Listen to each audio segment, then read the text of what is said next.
What does a test day look like? This is the Outside Gate with Steve Hall on the L4 Media Network, talking US Moto and anywhere the conversation goes.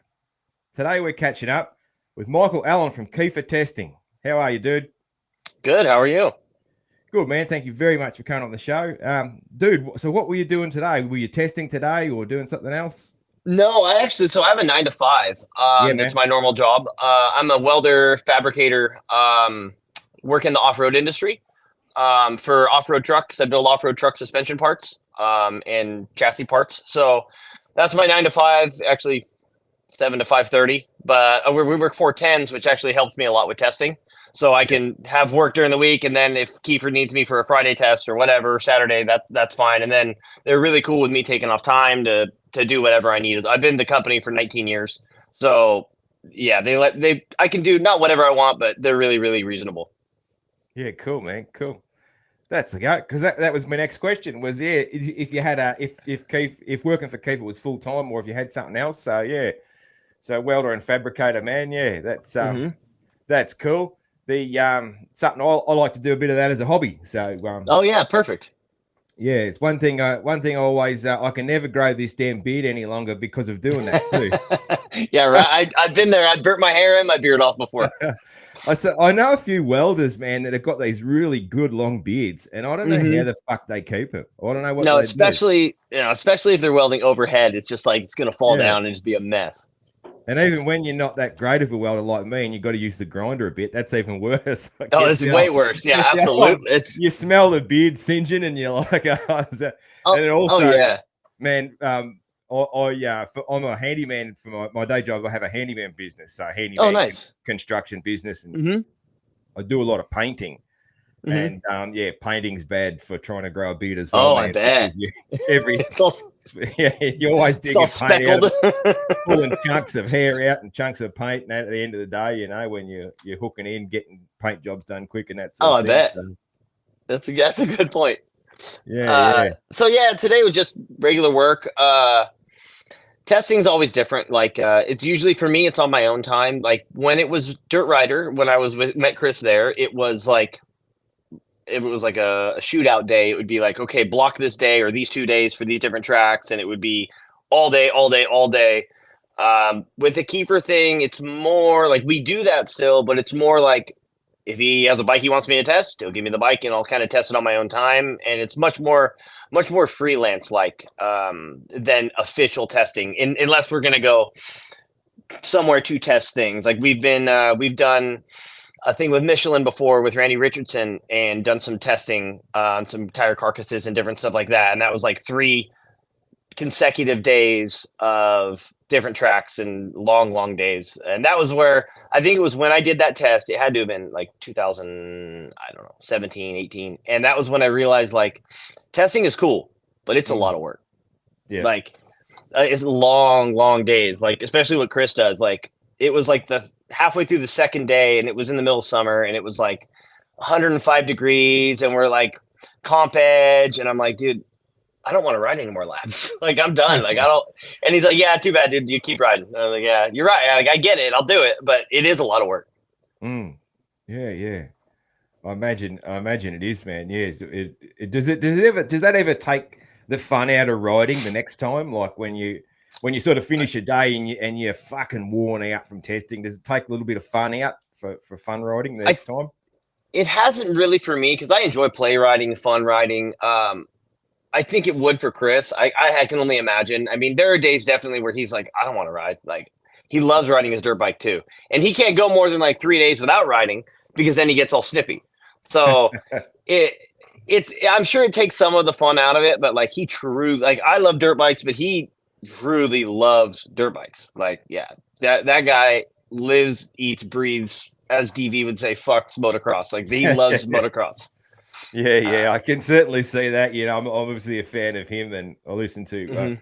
It's funny, man. You know, one of the reasons why I'm so interested in testing, it's a little odd because I'm like I'm like the opposite. I'm like the anti-tester, like Chris would be fucking disgusted at the length of time I use parts and all that sort of thing. That's just Right. just sort of how I've grown up and just Yeah. having to make stuff last and all that sort of thing. Oh, Like, definitely.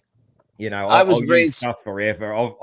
Oh yeah. I've had bikes with bent bars that I just rode and bent, Mhm. and all sorts I've of been stuff. there. Yep. That's how I was kind of raised on shoestring budget, and it was like your tire wears out, flip it around backwards the other way and Yeah. keep riding. Like, and that's the way I was kind of raised. So like, I always joke that like I've been spoiled since I met Chris and Dirt Rider and all that stuff. Like, I get into it in a minute, but how I kind of got into the whole thing. But Yeah.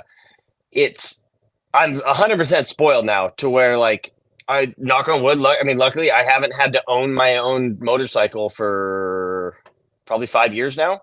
Yep. I kind of just cycle through bikes with Chris, and I'm super blessed and happy and lucky and super thankful to be in that position. But it's definitely like a spoiled position from where I was. I used to just ride ratty bikes and not really care and just ride whatever. But now like Chris will be like, no, you got to pay attention to this part and give me feedback on that part. Mm. So like it's definitely made me a lot more in tune with motorcycles. Cool, man. When did the bug bite that made you just love dirt bikes? I started when I was like 4, just riding trail riding with my family, and I just trail rode 5-6 times a year with my family until I moved out at like 18, and then moved down to Corona, which is pro circuit here, everything here. Yeah. And I met a buddy, and I had never raced a motorcycle, never done anything, and that's when I really got bit because I rode a lot and like not in a braggadocious way, but like I was a good rider, could ride off road well.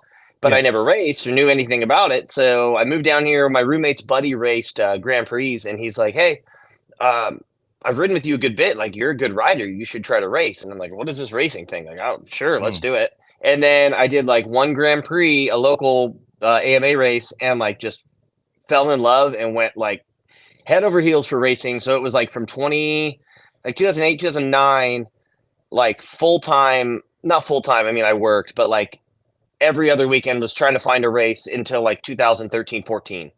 And it was like I just fell in love with it and was like, I need to race more. This is so fun. And like it made me a much better rider. But like, yeah, that's when I really got bit, was probably 2008 or 9.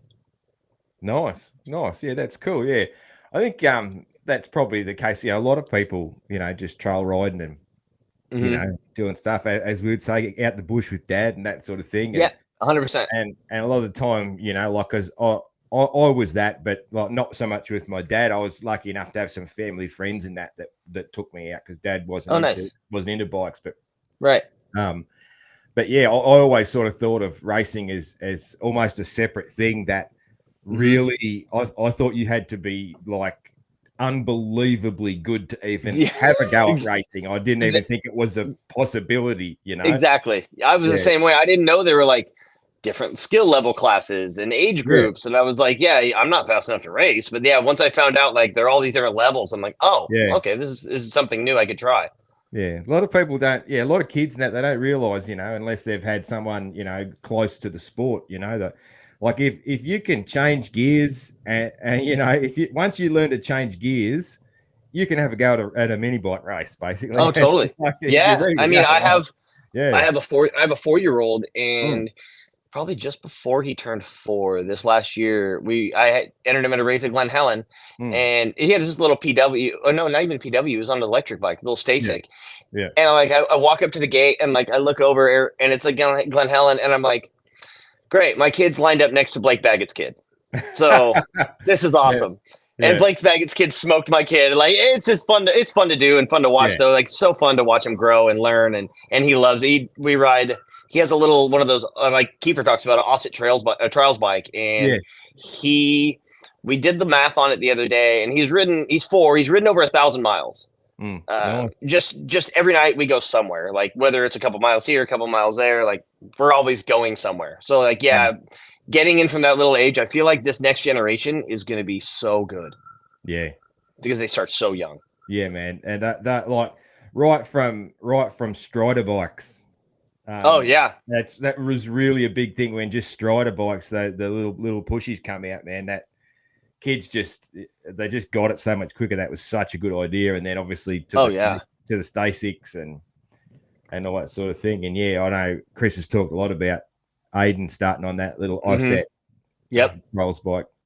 Yeah, it's been incredible to see him watch him grow and learn. And I mean, when he first got it, I don't know, so far he's ran into a fire hydrant, a parked car, and a light pole, but he's still fine. So I mean, he's learning. That's something. Yeah, that's the way, man. Yeah, That's the way. So yeah, man, tell us about how you got into testing. So you touched on that you were at Dirt yeah. Riders. Oh yeah. So actually, it goes back even farther. So Yep. I used to ride BMX a lot when I was a kid. God, I'm trying to think about what year that would have been. I rode BMX from like 96, 97 through like 2005. And like, have you ever played Tony Hawk Pro Skater? No, I haven't, man. I'm not a big So gamer, but yeah. if somebody listening, Skate Street was like a skate park on there, and that was my hometown. It was like a big skate park, and I just grew up riding BMX a lot. And after I was done with BMX, because I got into girls, and I think that's the story for a lot of people, I kind of went my separate ways and went off and moved down here and rode dirt bikes. And I was an avid reader of Dirt Bike magazine at the time. And I started reading Dirt Bike magazine, and I started noticing a name in there in the associate editors. And the guy's name was Adam Booth. And Adam Booth was a guy from BMX Plus magazine that I remembered from when I was a kid. And I kept seeing something like Wally Palmer, Endurocross guy, ruined a frame and they needed it fixed. So I randomly, like, I didn't say, hey, I remember you. I just literally sent in an email and was like, hey, I'm a welder fabricator. You have a broken frame. I'll fix it for you for free, for no charge, just, to get in, I guess. And he reached back out and he's like, hey, I remember your name. Are you the same Michael Allen? And I'm like, yeah, I'm the same guy. He's like, well, why didn't you say so? And I'm like, well, I don't want to be that guy that's like, look at me. So he's like, yeah, if you can fix it, that'd be great. So in like 2000, end of 09, maybe early 2010, I met up with him and he gave me this bike, and like the bottom frame rails, the tubes were just smashed, like pinched completely shut. And I'm like, well, yeah, I can fix it. So like I ended up just like plating over them and putting some tubing onto it. And then that kind of opened the door for me with Adam Booth at Dirt Bike magazine. And every now and again, he'd call me to do a test here or a test there. And then he ended up going to Dirt Rider magazine. And so I went with him there, and that's where I met Chris and our other friend, Chris Dennison, who was the editor at the time. Chris Dennison's, both Chris's are great dudes. And then I guess I would say Adam and the Chris's had a bit of a falling out, and I opted to stay at Dirt Rider. Adam went to another publication. And I opted to stay with Chris, and they kind of took me under their wing. And from then on, it's kind of been whatever they needed me to do. It's kind of like one of those situations. This is the way I explain getting into testing and really getting into anything you really want to do. You have to be willing to do anything at any time for no money. Like, you're not, if someone, especially when you're getting into riding or getting into testing, like, you're not getting paid to test dirt bikes at the beginning. You're just gonna go along for the ride, and whatever they ask you to do it. Change tires, like whatever. So that's how I got into it, and kind of worked my way up, helping them test bikes. And then they'd invite me to like a shootout for all the 450s or all the 250s, and then worked my way up and up. And then I started getting bikes and parts. And then eventually I remember like 2012 or something, Chris Dennison called me and he's like, hey man, you've been putting in a lot of work. I'd like to put you on a monthly retainer. And I was like, what is a monthly retainer? I didn't know what that was. And he's like, yeah, I'll just, it'll be like $750 a month.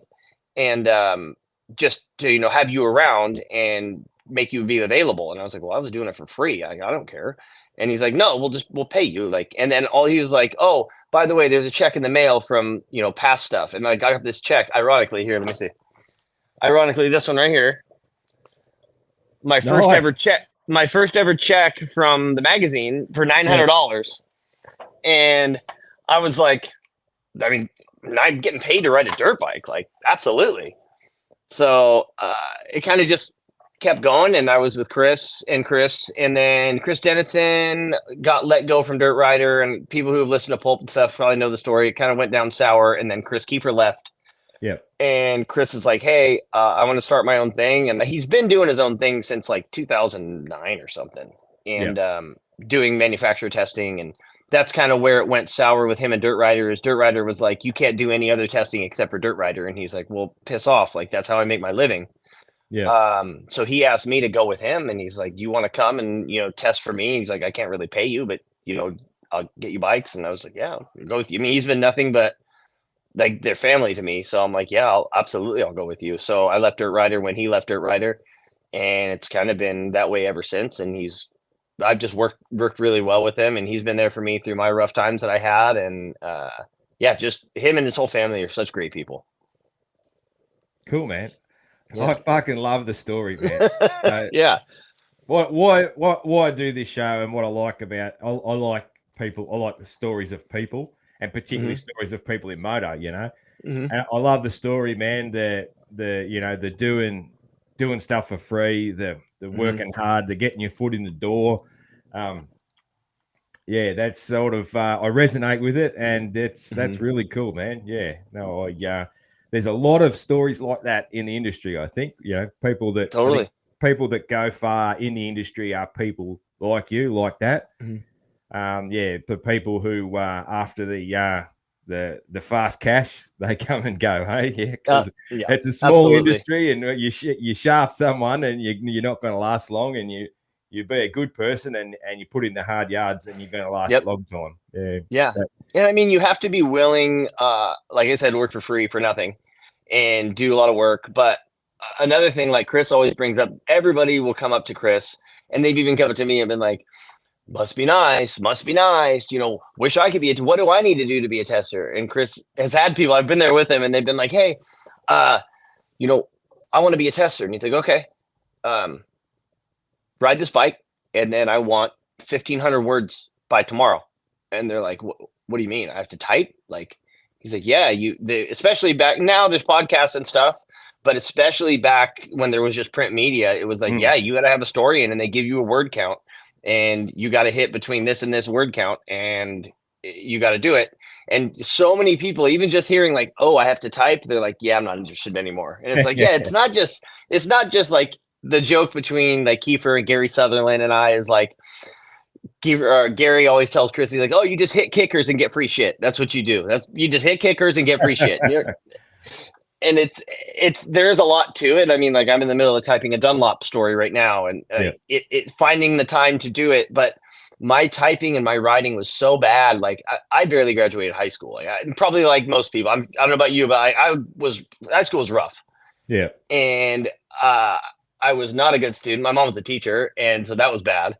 But I was just an awful student, didn't know how to write. I mean, I could read, but until I found something that I could apply myself to that I wanted, then I started typing stories. And what I would do in the beginning, back in like dirt bike days and some dirt rider, is I would type my story and I would send it to my mom, and then she would read it and go through it and kind of edit it and then send it back to me. And then I would send it into the magazine so then they could have it. Because I'm like, I know I'm not going to be good enough. So my mom's a teacher. She'll figure out the rough stuff, and we can go from there. Yeah. So yeah, it's a thing. Like I've gotten a lot better at typing and a lot better at writing, and it's being open to taking criticisms and critiques from Chris of even punctuations or verbiage or this or that. If something's bad, knowing how to politely say it's bad instead of just saying it's a piece of shit. It all kind of, it works out, and I've learned so much from Chris, and both Chris's, but especially Chris Keefer. Yeah. Well, that was one of my questions, man, is like, what if a product is a piece of shit? Like, like how do you feel? Do you feel like I'd feel like really disappointed for the company. It's like, well, yeah, it depends what it is. So like, that's where I didn't see eye to eye with Dirt Rider. There was a test specifically, I remember, where it was a Gas 300, and this is before Gas was KTM. It was like its own thing with like the old Spanish ones that with like a Marzocchi fork and a sack shock, and I remember taking it out to ride it. They wanted me to test it, and I rode it, and it was like it was literally the worst motorcycle I've ever ridden. Like it vibrated so bad, I couldn't see straight. Like the shock was super soft, blowing through like couldn't go through whoops, and the front was so stiff it was like choppered out even after I set the sag. And I'm like, here's the deal, I'll write this. I called the editor at the time and I was like, hey, I test the bike, like that's fine. It's a huge piece of shit though, so just so you know, the story's not going to be complimentary. I'm not going to put my name behind something that has someone go spend money on something that sucks. Like I know I work hard. I make money and spend money on things. And I'm like, I wouldn't want to buy a piece of shit. So he was like, maybe we'll just have somebody else test it then. And to me, I'm like, well, that's not fair to the reader, because now somebody else is going to sugarcoat it. Maybe you'll find somebody who's brand new in the industry and just wants to compliment everything. Yeah. And now somebody's going to go buy a bike that is really a piece of shit. So when I started with Chris, it was like, he's kind of taught me how to be polite about stuff. Like if something's not good, get the point across that it's not good, without really shitting on it too bad. And I am disappointed sometimes when, like, especially when you expect something to be good. Like, let's say I go into something and, like, for example, if I expected that gas to be really good and it's just a piece of shit, and I'm like, oh man, that really is unfortunate. Because like especially when you give the bike the benefit of the doubt, like I'm really looking forward to this, and then it's bad. It's like, well, this is gonna be a rough one to write because it's just not good. I mean, you can compliment some of the good things, but like, what was it when I was at Dirt Bike? It was, I mean, everybody knows like a slower bike is going to be a better handling bike because it doesn't have as much power. So like when I started at Dirt Bike, one of our first 250 shootouts, it was an off-road shootout. Actually, I have a picture somewhere, and I ate shit on it for the magazine photo. It was awesome. And I'm like riding it. It was right when Husky came out with there were the white bikes before KTM with the redhead engines. Yeah. And it was a fuel injected. No, it was fuel injected, and it was really bad. Like it wouldn't run unless you were like wide open. Yeah. So like, I think they taught me to word that like, although it's lacking on power, it handles very well for something. And it's like, you can kind of word things in certain ways, but like, I'm not going to mince words. If something's not good, I'll tell you it's not that good. Like I'm doing a story right now on the Dunlop, the new AT82 off-road tire that they released, and tire's really good, but comparing it to the AT81, the AT81 was a piece of shit. It was a terrible tire, and I've hated it ever since they released it. Front and rear, they're awful tires. And like I put that in my story. Like the old tires weren't good. The new ones are much better. So it's like you can say bad things, you just have to word it correctly. Yeah. Now I get that. Yeah. What about like when it's when it's just a part you're testing that's no good? That would be the hardest, wouldn't it? Because one or two people have put their heart and soul into that new product, and it's like they're living their heart and soul. They've developed this thing, and it sucks. Totally. I can't imagine, man, how hard that would be. There was one at Dirt Rider just before I left. I don't even know if anybody tested it, but it was like literally a dirt bike helmet, and somebody made goggles that went over the entire faceport. Like, and we got it in the package, and I was like, Chris, what is this? And he's like, I don't know what this is. I don't know how we test this. Like, it's kind of like turns a dirt bike helmet into a street bike helmet. I don't know. It's weird. It's just like there were certain things that they just opted not to test because it's like this is too fringe, and it's not the right fit for the magazine or whatever. And then there are also sometimes weird parts you get that are good parts, but the company's hard to deal with, or the companies are pushy. There was a certain company, Dirt Rider went at the end before I left, that made a part for it was like kind of like not a tubeless system, but it was something for the rear tire, and the product actually worked really well. But it was like every few days I was getting a text or a call from the owner of the company going, "Did you test it yet? Did you test it yet? What do you think? What do you think? What are you going to write? What are you going to write?" And I'm like, that kind of ruins it, because I'm like, it's a good part, and I'll still say it's a good part, but don't be so pushy. Like, you're going to get what you're going to get. I'll give you a good review if it's a good part. If it's not, I'm not. But yeah, there are some times where it's also hard to read through the fluff of tests. I'm just babbling on, but no, it's all right. When you go to sometimes when you go to a dirt bike intro, I agree. I think Chris agrees. Most bikes are good bikes nowadays. It's really hard to buy a bad motorcycle. But there are times when you go into a test and it's a bike intro, and a lot of the stuff they tell you in the media section of it before the thing, they have like the whatever you want to call it, like a media showcase, whatever, the night before you test the bike. Yeah, And it's so much of like, my wife just turned on the dryer. Is that too loud or is that good? It's all good, man. Okay, it's good. It's fine. Yeah, Yeah, all good. so it's like all this fluff, and of course it's the manufacturer, so they're going to tell you all the good stuff about everything, and everything's amazing and everything's great.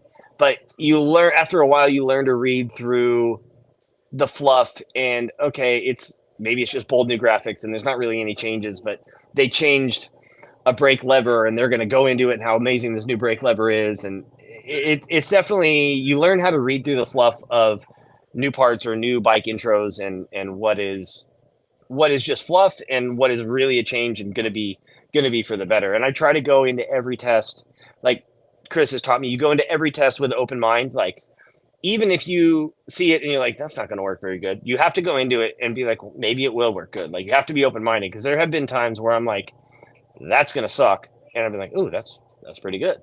Or times where I've been like, it's going to be good, and it's not that good. And a lot of times Chris will be like, we'll do like a blind test where he'll make a change, or they'll change something, and he'll say, I'm not telling you what it's supposed to do. Like, what we changed, but like, I'm not telling you what it's going to do. And that was one of the things that he's taught me that took a little bit to understand, was like, here is the thing, here's what I changed. If you don't feel anything, tell me you don't feel anything, because like, I don't want you to be like, well, he changed something, so I have to give him an answer of something changed. Because if it didn't change, that's the honest answer, and they need to know that. Like, I know that's how kind of he got his start in too, is they blind tested him and were like, what's different? And he was like, nothing is different. And they were like, well, that's because we didn't change anything. So like, he was being honest that nothing was different.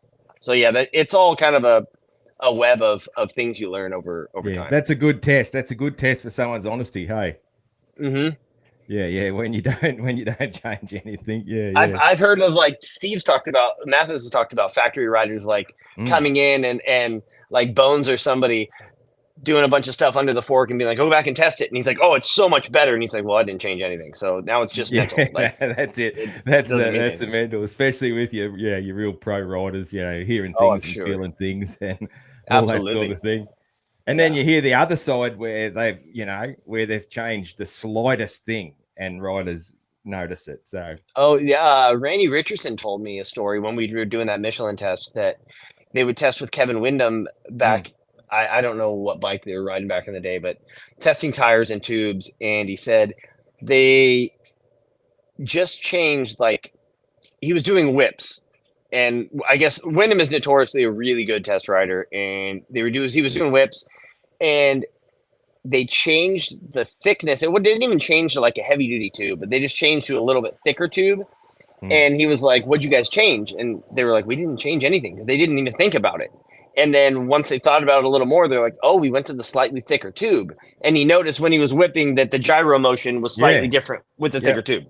It's just like, that's next level. I'm nowhere near that touchy. Like, that's crazy. Chris is really good with that stuff. Like, I can notice things, but not. Chris is so in tune with bikes that, I mean, that's why manufacturers have him test parts. Have him do it. He's very, very good at what he does. And I will say, he is. People will be like, oh, come on, tell me something about what you're doing. He is tight-lipped. Like, even with me, I'll be like, hey, man, what do you test? Like, when he was doing Triumph stuff, I didn't know. He wouldn't tell me what he was doing. Like, he's like, I'm going to Europe. I'm like, what are you going to Europe for? He's like, I can't really talk about it. I'm like, come on, tell me. He's like, no, I can't. Like, he is tight-lipped. He takes it very seriously when it comes to signing an NDA or whatever. Yeah, cool, man. Hey, just let's get down to just sort of a typical day, man. So, how do you decide what track you're going to and what sort of time of day you're going to that track? Whether you're going to a fresh track to a beaten up track, how does that sort of process work? Usually I'll go wherever Chris tells me to go. Usually it's with him. Like if I test, I usually go meet him to ride somewhere. He's like my main riding buddy. Yeah. Unless So I'm you'll like unless rock. I'm Yeah, you'll rock up to his place and. yep. Either Yeah. that or we'll meet at Glen Helen. Yeah. Glen Helen's like in the middle of both of us, so it's like Okay. 25 minutes for me, 25 minutes for him. So it's a good middle place. Unless I'm going to go ride off road, and usually when I ride off road, it's with another group of buddies. Chris will ride off road every now and again, but he's not a diehard off road guy like I am. Yeah. So like if it's a moto test, usually it'll be like Glen Helen, or if it rains, it'll be up at his house. We'll go ride from his house and go test parts. Oh yeah, in the des. And in the des when it's wet, it's unreal. And usually start early morning, and it's important to him to test like throughout the day. Like, cool. I've gone to dirt bike tests before where they always do this with new bike intros or bike tests. Is like they'll go to like the prime track and prep it perfect. And let's get real, they want you to test their bike on a perfect condition, so it's optimal. Yeah. And instead of that, like if it's not a new bike intro where they have us going, it's like Chris will go, okay, well, we need to test in the morning, in the middle of the day, and when it's rough, because we need to know what it's like in all those conditions. So like Glen Helen in the morning is always amazing. Like I love Glen Helen. Yeah. A lot of people don't like Glen Helen. Like I've always loved it. Like I love the hills. I love the bumps. But in the end of the day, like on a Wednesday, Thursday, like 3 p.m. in the summer, it's awful. It's like Chris always explains it. It's like riding through a parking lot, running into curbs. Like it's awful, but that lets you test certain aspects of the bike and to know what it does throughout the day. And yeah, it kind of varies on what we're testing too. Like I've gone places with him, like we're going to test suspension. So we'll go to a rough track, and he has different tracks up in the high desert. That's like, oh, here's a sand track. I want to test something there. I want to test a rough track. I want to test a hilly track that's like a lot of single track that's edgy. So like I'll test tires, or he has a method to his madness. Like he has a specific place where he'll go, and he also has he has like a notebook that goes back, I don't know how far. It goes back to before I ever met him, and it's like, what was it jetting on an RM125 in the shootout, blah blah blah. And he's like, oh yeah, it was this and that. He has this notebook that goes back ages. Nice. He's very, very meticulous with that stuff, and I respect him a lot. He's taught me so much. Cool. So it sounds like the answer to that question is just like basically comes down to Chris having so much experience and just knowing all that stuff. There's no sort of no simple answer to that. Hey, yeah, it'll always change or whatever. Or a lot of times it'll be like, oh, it's a weekend, test this bike but race it. So like this weekend when I did the Dunlop thing, I went on Sunday and raced at Glen Helen at a Grand Prix to test a new Dunlop, and it was like the Dunlop intro was, hey, come and race this Grand Prix and tell us what you think of the tire. So like it was a race test, which was cool. Like you always end up pushing a little harder when you race or whatever. And it lets you test all those different conditions, maybe a little more so than if you were just out play riding, because you do a race test or a test on the track will be different because you can hit the same line every time and see what it does. Where if you're just going to go off-road ride, you're never going to hit the same bump over and over and over again. So like, that's one thing I also learned with testing with Chris when we did the tire test with Randy Richardson was, go around the track. We're going to test this. And they wouldn't tell me anything about the tires. They'd say, here's A carcass, B carcass, and C carcass, and tell me what you feel. And Chris taught me, like, if you're going to be doing that, ride the same line every lap. Because then you know exactly what you're hitting and you know exactly what it feels like every time. And once I started doing that, I started feeling exactly what he was talking about. Like one of the carcasses was softer. So you'd go off the lip of the jump and you'd feel the rear tire like kind of squish out and wobble off the side a little bit. And that was a softer carcass, and where a firmer carcass wouldn't do that.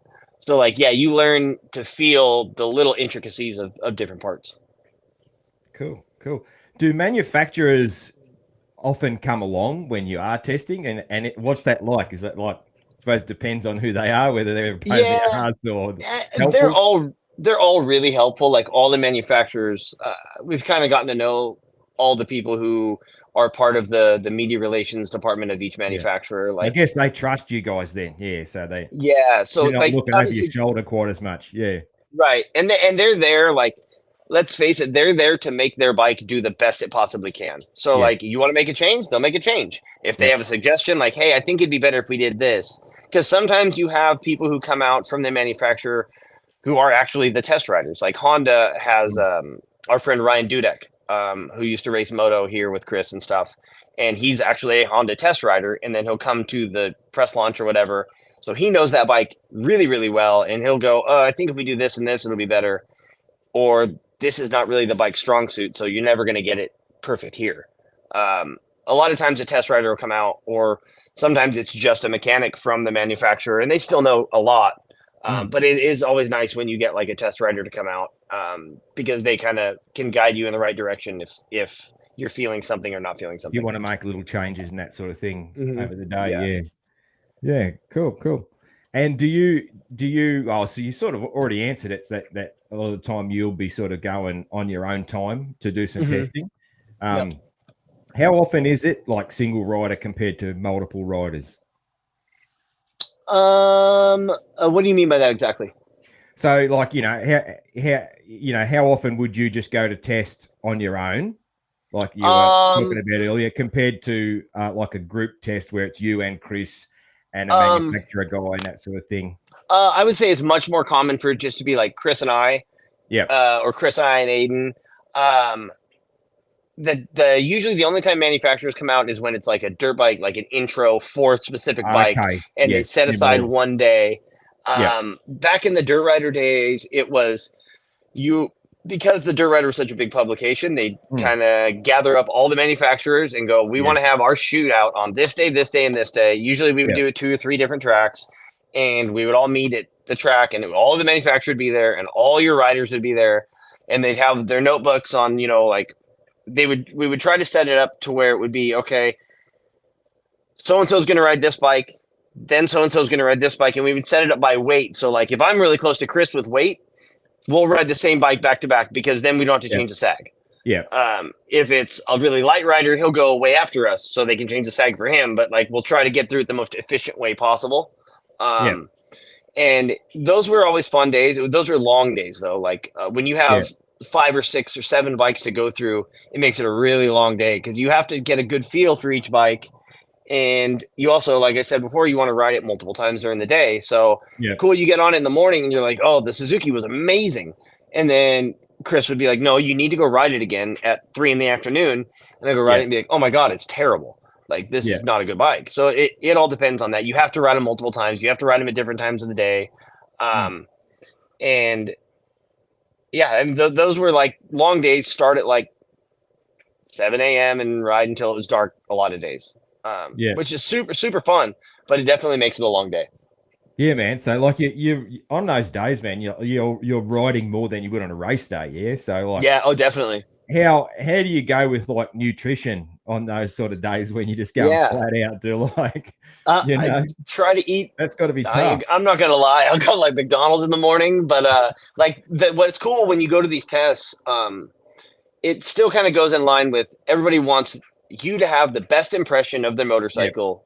Period. So usually all these guys have a spread out of food. So like you go to the Honda van, a Sprinter van, and you want a sandwich? They have sandwiches. Or you want chips, or you want apples, or it's always usually really healthy stuff too. It's like sandwiches, chips, apples, waters, whatever. So like throughout the day you try to eat as much as you can. But they all usually provide something. Or on some days, like because Chris is a good dude and really appreciative of what they do. Like there was one test where like I came up late and didn't make the test that day, but I came up and brought all the manufacturers in and out. So like everybody gets food today, like good food. But usually that's covered by the manufacturers, especially if it's like a single bike intro. They have like a whole deal where they'll have like not a chef, but like a catered meal. On shootout days, it's usually more snacky stuff, but like on a new bike intro, it's like remember we went to Zaka Station for like a Honda Cowie 250 intro, and it was like the night before was like at a winery and you could have wine and cheese, and then like the next day you test, but they had catered lunch that was like a barbecue place, and it's like I don't want to say they wine and dine you, but they kind of wine and dine you. Of course, man. That makes perfect sense now that I'm thinking about it. Like that they probably put a lot of effort into what you're going to eat and all that sort of Oh, thing. Because man, like some people might not care, but there's people that like if they gave you shit food, it would taint their opinion, wouldn't it? yeah. I mean, Well, those they guys want suck. The they food was want shit. absolutely. They want you Yeah. to have like the best experience possible. So, and I mean, like sometimes they give you like goodie bags. Like it's really interesting. Like I remember, like even for this Dunlop intro I did, it was like went to the intro. I'm just happy to be there. Like I'm that's awesome. But then like they gave me a cooler, like a Yeti style cooler, a Bob cooler with Yeah. like I don't know. I looked it up. It's like $250, and it's like, Yeah. what'd you give me a cooler for? Like it's bitching. I love it. I'm thankful. But it's like they want you to have the best experience and best taste in your mouth possible. And I think that's kind of the way of the world. I think that's probably how automotive manufacturer, testing is. I'm sure, or introductions or publications going to those things. I'm sure it's the same with all those experiences. I mean, if Yeah. you even look at, I just listened to Mathis and Davey Coombs discussing the Ducati launch, and like Davey Coombs went to Italy to do the test, and then after that they took us skiing in the Alps, and it's like it's all related. I mean, they want you to have a good experience. Yeah, it makes perfect sense. Yeah, and there would be people, that maybe don't quite have the honesty of you and Chris that would take their opinion. I'm sure, yeah. Like a company I used to work for, they would get a lot of products from China, and the people that were in, the high rollers in the company that were in charge of buying products from China would go over there in these junkets. And then we would get some product that was just fucking garbage. And the running joke was like, where did they take them to get this signed off? Like, we're going to get you to buy this. What were these guys up to? And there was all the stories about, that this deal was done at a fucking strip club, to get that product and all that sort of stuff. Well, we just lost Michael for a sec. Got you back. Perfect. You got me back. Yep. All right. Perfect. Sorry about that. Cool, man. No, it's all good, man. That sort of thing happens sometimes. Yeah. Oh yeah, no, I can see how that happens, especially in a lot of industries. Yeah, they wine you and they dine you, and they want to make. Yeah, I mean they want to make everything really good, and like and I respect that. I mean, like I think every company's going to want to do that. They're gonna, yeah, of course they're gonna. Yeah. And I think that's where like Chris is not going to be like, oh, you gave me a good this, so you're going to get a good review. He's just going to tell you how it is. And I think that's why he's been in the industry for as long as he has, is he's just an honest dude. He'll tell you how it is. And if it's great, that's great. If it's not, that's unfortunate. But he'll give every bike, every test, every part, like an honest shot at like, let's make it as good as we can. We'll test longer we need to. Like, what can we do to try to make this better? Because like, I want to give everything a fair shot. Yeah. Yeah, man. I think that's why, speaking for myself, and I think for a lot of people, I think that's why people trust what he says, Yeah. Like, totally. Man, I bought a secondhand bike just last week, and a Yamaha, and off a farmer's son had been racing it, low hour, good rig and all that, and talking to him up there, and these guys are out on a farm in Australia, in middle of nowhere, right? And I said he's showing me the app for the mapping and all that, because that's all new to me, right? And he said, oh yeah, we've got the Travis Preston map in this at the moment, and the Chris Keefer map's a good one and all that sort of thing. There's a farmer's kid in the middle of fucking nowhere in Australia. Yeah, so it's crazy. It's crazy how far it reaches, and I'm like, and that's good for the consumer that they can get the info that gives them the best opportunity to make their bike as good as they can. And like I said before, it is hard to buy a bad bike now. I mean, everybody bags on Suzuki. The Suzuki 250 is pretty rigid, but like it's still a good motorcycle. Like I don't know. I actually had this combo with Chris recently of like a question I've always had of like, at what year range? So like, let's say you have a 2024 KTM 250 two-stroke. Yeah. And you start working your way backwards. At my vet level, what year would I have to get to hinder my results? Like if I rode a 06 YZ 250, I'm going to do just as good as I am on the 24 KTM because Yeah. my riding ability is not going to push the bike to potential. But like maybe I get to like a 97 CR250 with the aluminum frame. Yeah, that's going to be shit. Yeah, But like, but that was a one-off dog though yeah, too. Like that's if true you're on too. a if you're on a 96 CR250, you'd probably do fine. So Yeah, I had that yeah. combo too. I'm like, that was a Mm, good bike too. So like, mm, I think when you get back into like, especially like conventional fork bikes and stuff, then yeah, it's just getting yeah, weird. yeah, But yeah, it is hard to get a bad bike nowadays. Like everything has gone so far. Even and I always say, I wish I tested. I told Chris, I wish I tested back in the '90s or early 2000s even to see really when bikes were separated by yeah, bigger yeah. margins of error or bigger margins because like when I started testing, fuel injection was just coming in Mm, and it was a little touchy. Like fuel injection was a little weird at first. Like it was really on off feeling and it's yeah. gotten so much better with the mapping and the ignitions and everything. But like everything's still so good. It's Mm, and like when Chris, he'll tell me stories about like, I always like pick his brain about old tests and stuff he's done. And like yeah. he said he went to the Cannondale intro Oh no. when they did that. And he was Yeah, like, they kept breaking wheels. They ran out of wheels like for the testers because they kept breaking wheels. yeah. And it's like that stuff is fascinating to me, like the history of moto and the history of different bikes that have been tried and different things that have been Mm, tried. And maybe had that bike had a few different things, maybe it would have been a success. I don't know. Like, yeah, yeah, that stuff's always interesting to me. yeah. It is, man. Like I grew up, like growing up, where I grew up, like the magazines was everything, Mm-hmm. Totally. and yeah, shootouts, always reading shootouts, and most shootouts in the 80s and that one of the bikes was a total dog, Yep. like Yep. Honda nearly won every shootout Oh, because I it was bet. the Oh, 80s. absolutely. It Yeah, was the 80s. They absolutely. nearly won everything. And there was these real set trends that never changed about what was good Mm-hmm. and what was bad. Like Mm-hmm. Honda always had the best motor. Honda always had the best ergonomics and the best quality. And that was Right. every single shootout in the 80s, Oh, yeah. and then you'd have certain things about other brands Suzuki's always turned good, that Yeah. was it's Yeah, like that was the thing too. Absolutely. all the time, that was the whole 80s and into the 90s and that sort of thing. So I remember, Mm-hmm. that was shootouts was probably my second favorite thing to read in the magazines. Yeah. I always loved the editors' articles. That Yeah. was Oh, I my do too. favorite. That was my Yep. I favorite. always love the editor articles because, like, Yeah, yeah, you kind of, I feel like over time, you get to know that editor, like, on mm, not a personal basis, but you kind of get to know who they are. And yeah, it's not always dirt bike related. It's a story about when they did this yeah, or that, or like, I yeah, always loved the editor columns. And mm, I think that was one of the things I started really like kind of leaning towards Chris, and not so much the editor part, but like just his honesty and like just he's just a real dude. Like he yeah, just honest, real dude who will have a good conversation with you.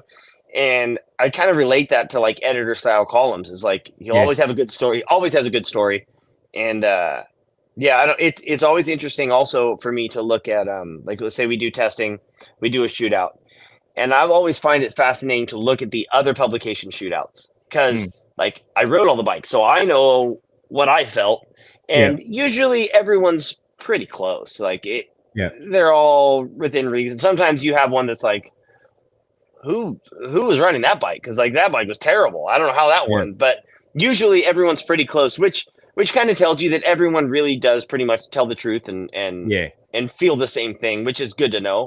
mm, Because you don't want people buying crap. yeah. That's right. Yeah, yeah.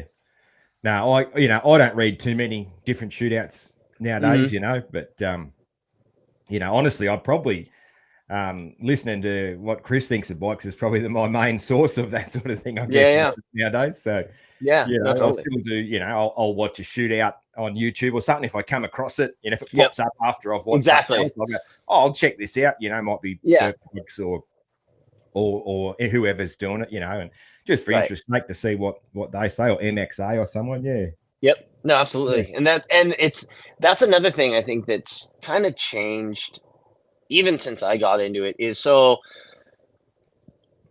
there was almost like a not a hierarchy, but like a you would have there was like you couldn't be friends with other publications. Like Yeah. the dirt rider guys couldn't be friends with the dirt bike guys who couldn't be friends, or the dirt bike and the MXA guys were always friends because Yeah. it's the same publication. Same company. Yeah. Yeah. Yeah, so like it was really, I feel like when I got into it, it was really clicky in terms of like Yes. you had to stay with your group, and that's the way it was.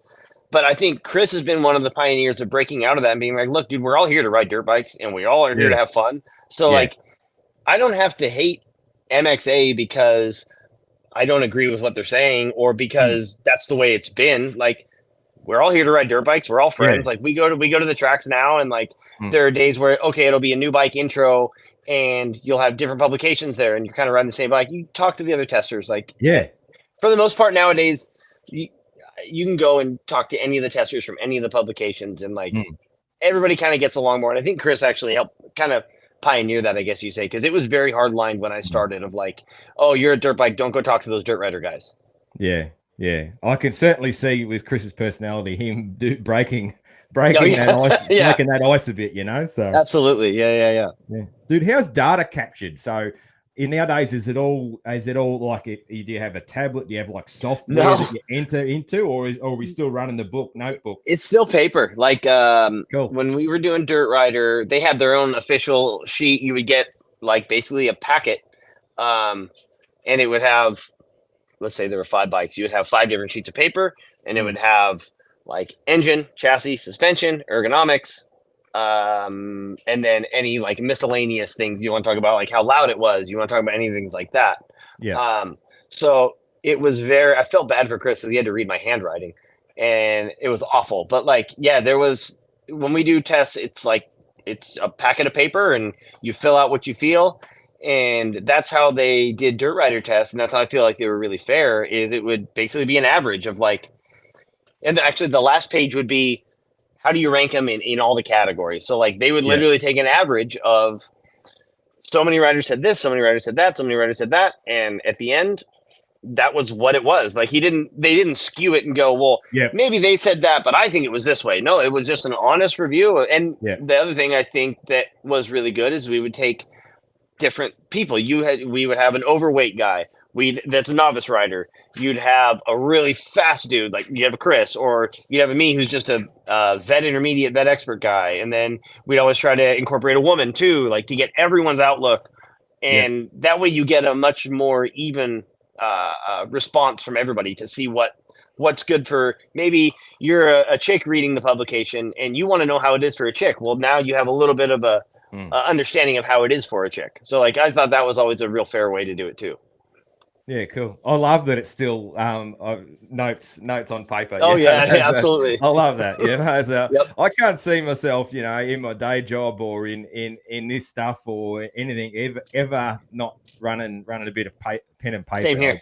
Even at my 9 to 5, like I always joke, like I hit metal with hammers for a living. Like that, I have to do something physical. Like I'm not super techie. Like the most techie I am is typing stories for Chris, and like and I've actually truly come to enjoy that. And I always liked, I guess, riding, but didn't know, or riding, and then didn't know I'd really like writing until starting to do more stories. And then once kind of Chris pointed me in the right direction, it's almost like therapeutic. Like you get into a story and you like what you want, you like what you like, or you don't like what you like, but you get to pour out what you're feeling onto the page. And like, especially with when I went, a Dirt Rider kind of had me in a certain, like a little box, where Chris has me in a huge box and kind of lets me do what I want. So if I want to go long, I can go long. Where when it was publication and print,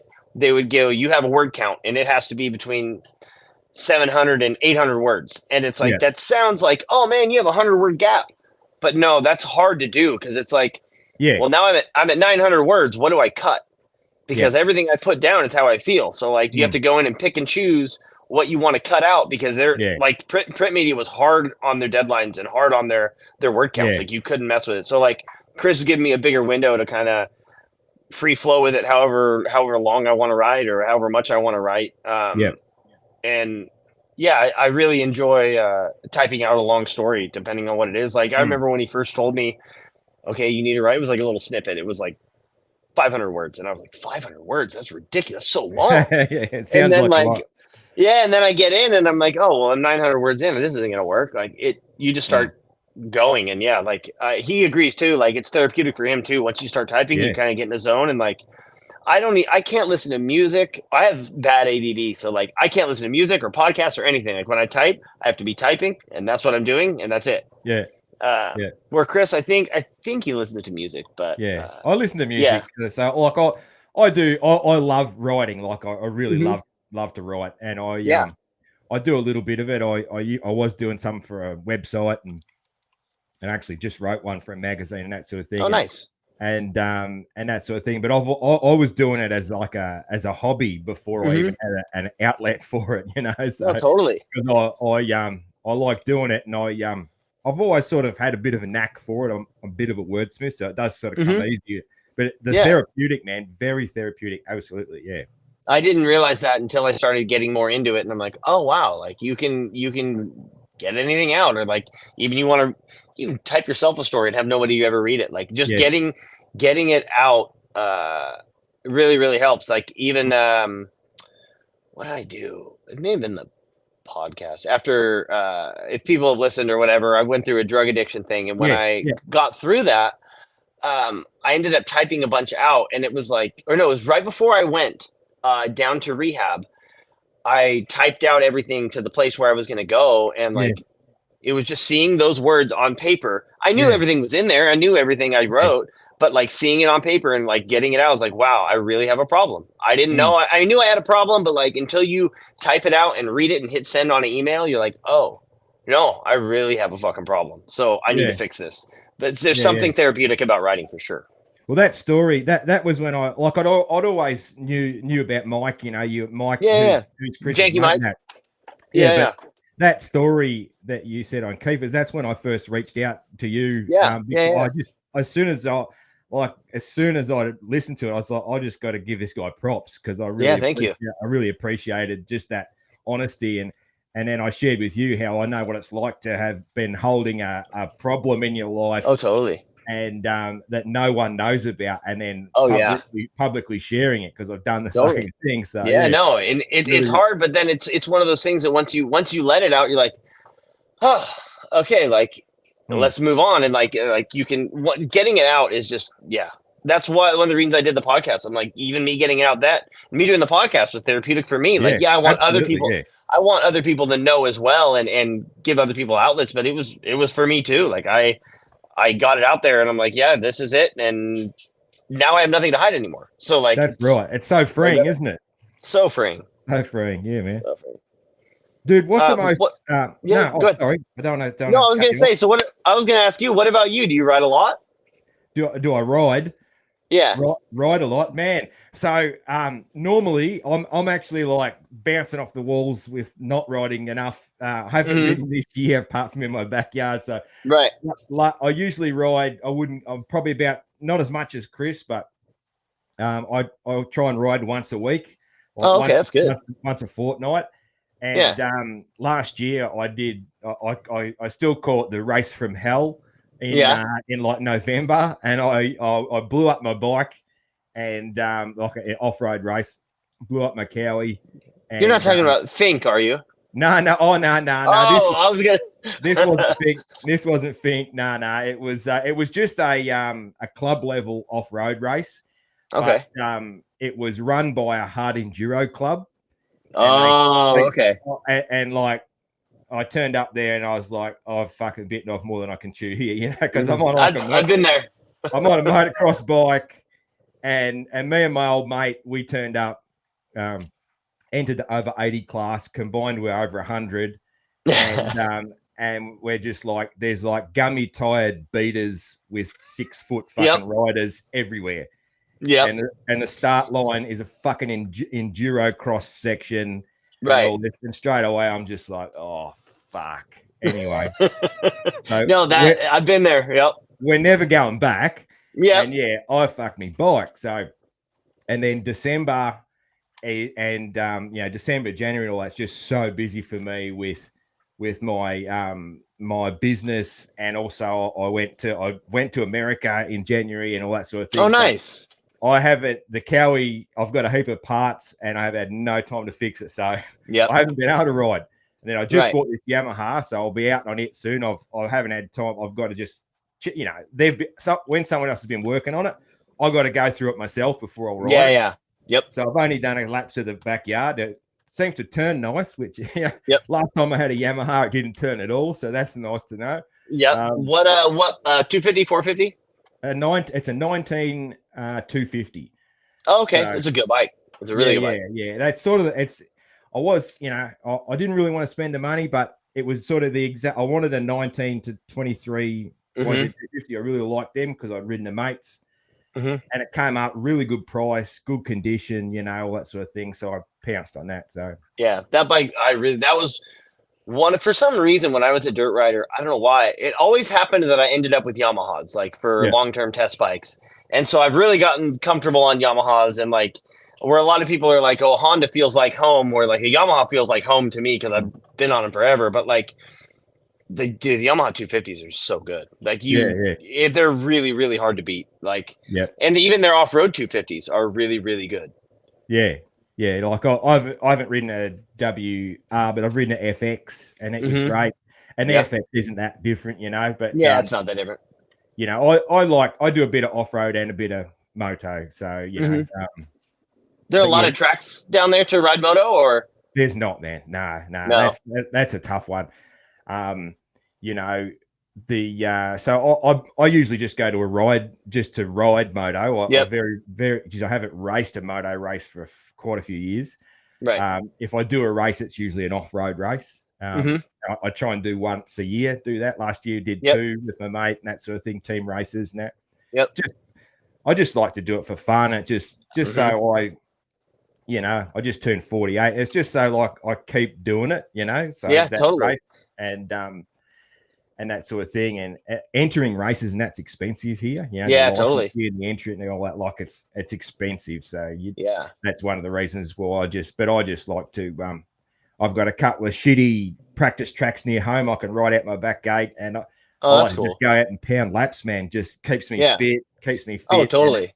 It zones me out. It's anything that's bothering you and everything else. I mean, it's so fun. I mean, I'm more off-road guy, Chris. I never rode moto at all until I like really met Chris, and like he forced me to ride moto, and like I'm still not a good moto rider, but it's helped me a lot. Even in my off-road skills, it's helped me a lot. I'm more of an off-road guy, off-road racer. I like doing that stuff. I like hard enduro. I like all those types of things.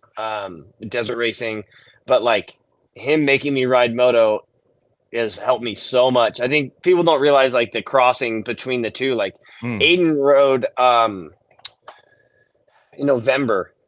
I've been trying to talk Chris into like letting Aiden race an off-road racing. Like, dude, you gotta let him do it. You gotta let him do it. And finally, Chris was gone actually, so he came to race a Glen Helen race with Heather, and they both came down.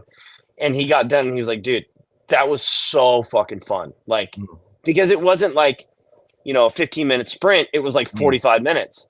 And you get out of fourth gear and go wide open. And he's like, dude, that was really, really fun. And he's like, the environment is so much different off-road than it is moto. Like everyone is, he's like, dude, these all you did. You're talking to buddies that you just raced against. Like you guys are homies. And I'm like, that's the way it is in off-road. Like it's not like that in moto. Yeah. Off-road crowd is pretty cool. Yeah. It's the same here. Yeah, moto crowd's still cool compared to most other sports, but totally. Off-road's just even cooler, Oh yeah, totally. Everyone's a lot more willing to help. Yeah, that's right. Yeah. No one's stopping and sacrificing 30 seconds out of their race to check if you're okay in a moto race. No, that actually in like in 2011 or 12, I remember I don't know why you just saying that made me think of it. I went to Idaho I was racing the National Hare and Hounds at the time, and I was like decent rider. Like I never really won the 250 class, but I could be inside the top 20 overall. So like I had a really good start and started the race, got like, I don't know, I was probably like 7th or 8th, and I'm like riding really good, and a dude yard sails in front of me, and I'm like, I can't ride past him. Like I can't leave Mm. him. So like I stop and he's like throwing up blood and like unconscious.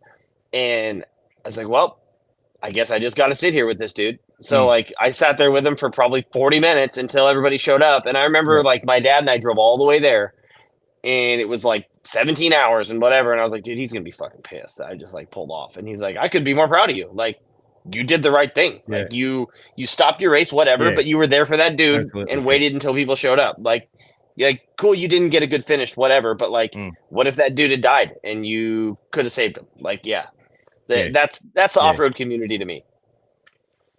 Yeah, like at all off-road events here, during the briefing, they will always say, if you come across an injured rider and you stop to help them, we will adjust your time. We'll talk about it Yep. afterwards and adjust your time. And I've been involved in doing that. Like Yep. I used to do a lot of sweep riding. Sweep riding's cool, man, because Yeah, sweep riding is real cool. you're riding the same track.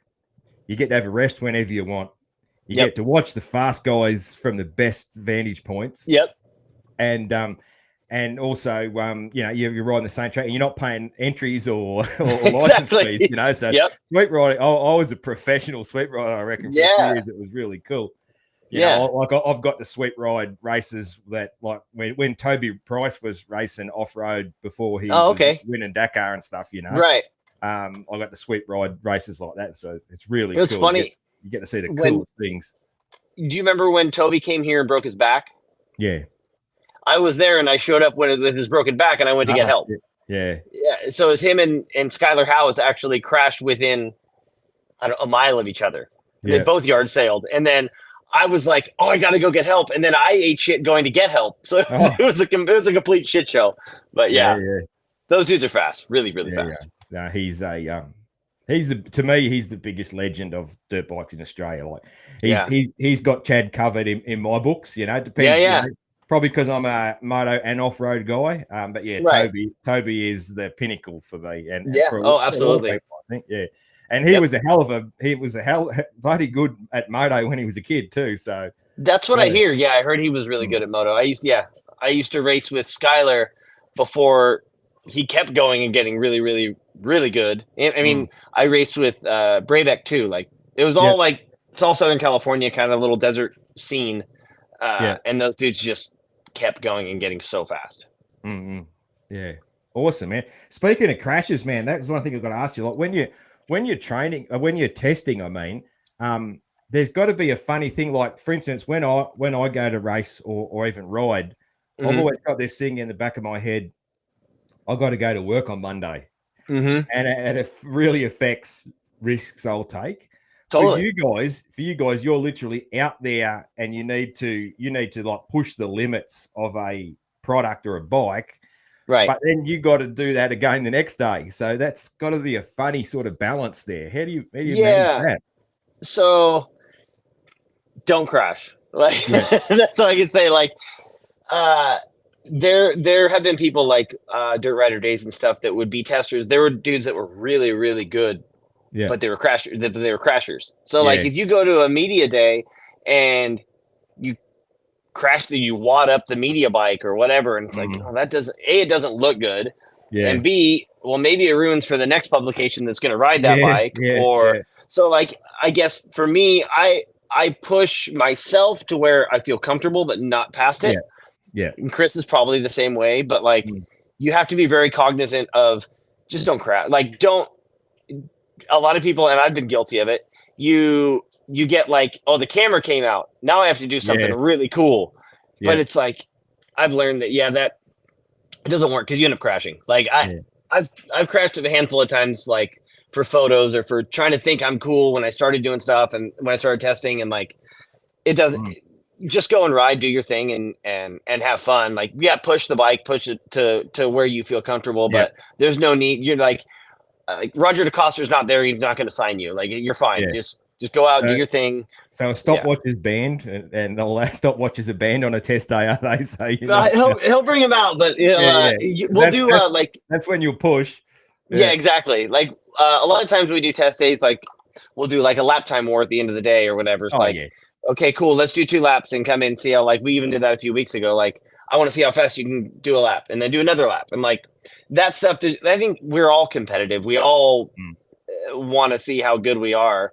But yeah, definitely just try not to crash. I mean, another funny one is like when I started doing photos are harder than people think to do. Like, I never got a cover shot. I wanted to get a cover shot really bad for a magazine. That would be like the ultimate. Yeah. But I remember one photo shoot. It was right when Yamaha released the 250X, the two-stroke off-road bike. Yep. And it was like the big thing. Like Japan has an off-road bike now. Like this is amazing. And it was going to be the cover story, but it was the same month that Ryan Sipes overalled 6 days. So he ended up getting the cover and I didn't. And I was like, damn it. I mean, I'm happy he got the cover, but I was so bummed that I didn't. But I remember we were shooting these photos and it was like this stupid sandy turn, like a left turn. And I'm not good for turning for photos. Like as Chris would say, I can't, because I'd be like, dude, I don't know. I just can't do it. And he's like, I don't want to hear you say I can't. Like, you can do it. And I'm like, no, I can't. So every time, like, within the last few months, whenever I see him, he'll just look at me and he'll be like, I can't, Michael, I just can't. So yeah, like I remember shooting that photo. I don't know. I probably crashed 10 times shooting this photo. Cause it's like, you think that you're going to go really fast and get a really bitchin' photo, but all the bitchin' photos in the magazine are either A, really slow, or B, right before the dude crashes. Yeah. I always thought about that. Yeah. 100%. Yeah. A lot of those photos are right before you crash, because it's like, man, you pulled out of that. It's like, no, I really didn't pull out of that. It's a cool picture though. Yeah, but that's a lot of pictures in especially in 80s magazines. The corner pictures would the favorite one that they used to see, and it always looks just so bitchin', was they'd be sort of coming just out of the apex of a corner with the front wheel in the air and on a lean angle. And it just looked like amazing, like they're wheeling around a corner and leaning. And I used to wonder, like, those dudes all ended up in the ground, surely. But where they got the pick was just perfect. That it just looked like, that was always. Totally. Those are either. That was the poster, Yeah. Oh yeah, those were all either crashes or really, really close to crashes. But those are the best pictures. Yeah, it's like just sort of gives it that sort of impossible look, Oh yeah, and then Chris like taught me, I can't whip. I don't know how to whip. So he's like, just do what you can do well, and like, we'll get a photo. Like, and you don't go fast. The faster you go, it doesn't work like that. Like, the fast photos aren't good. Slow everything down and try to exaggerate whatever you're doing. Like for off-road photos, I remember they taught me, like, you're going to go down a hill. We want to picture you going down a hill. It's not even that steep of a hill, but just exaggerate how much you're putting your back over and your arms out. Like how much your butt's over the rear fender. Like, just exaggerate everything a whole bunch, and the pictures look a lot better. Yeah, that makes sense. Makes a lot of sense. Yeah. I always hate my picture. Like, I love it because it's cool, but I hate. Yeah. Like, I don't share pictures of myself riding because I always look so terrible. Yeah, I'm kind of in the same boat with you. I was like, oh fuck! Look at this old cunt. Have a look at him. Like, I look terrible. But it's cool to have them for yourself. And Oh no, totally. Yeah. And if I do get one where I somehow look sort of like I half know what I'm doing, I was like, I'm sharing that shit. Absolutely. Yeah, every now and again you get one and you're like, oh, wow, that doesn't even look like me. Yeah. Yeah, that's the go. What's the most fun thing at a test day? The most fun thing? I think just the excitement of something new or a new bike, and really just hanging out with Chris and with whoever's there, and it's like, it's a good group of people. Just fun. It's just like literally hanging out with your friends, riding dirt bikes and talking shit. Like, that's what everybody does. Like, and it's I think that's the most fun thing about it. Like, you're literally, depending on what you're doing or who you're with, like, you're getting paid to ride dirt bikes. It's hard to argue with that. Like, it's just, I remember when I first got that check, and I called my dad. I was like, I just got paid. He's like, for what? And I was like, for doing a test. And he's like, you made it. They paid you to ride a dirt bike. Like, you made it. And I'm like, yeah, kind of. Yeah. I mean, that was like, I never would have imagined that.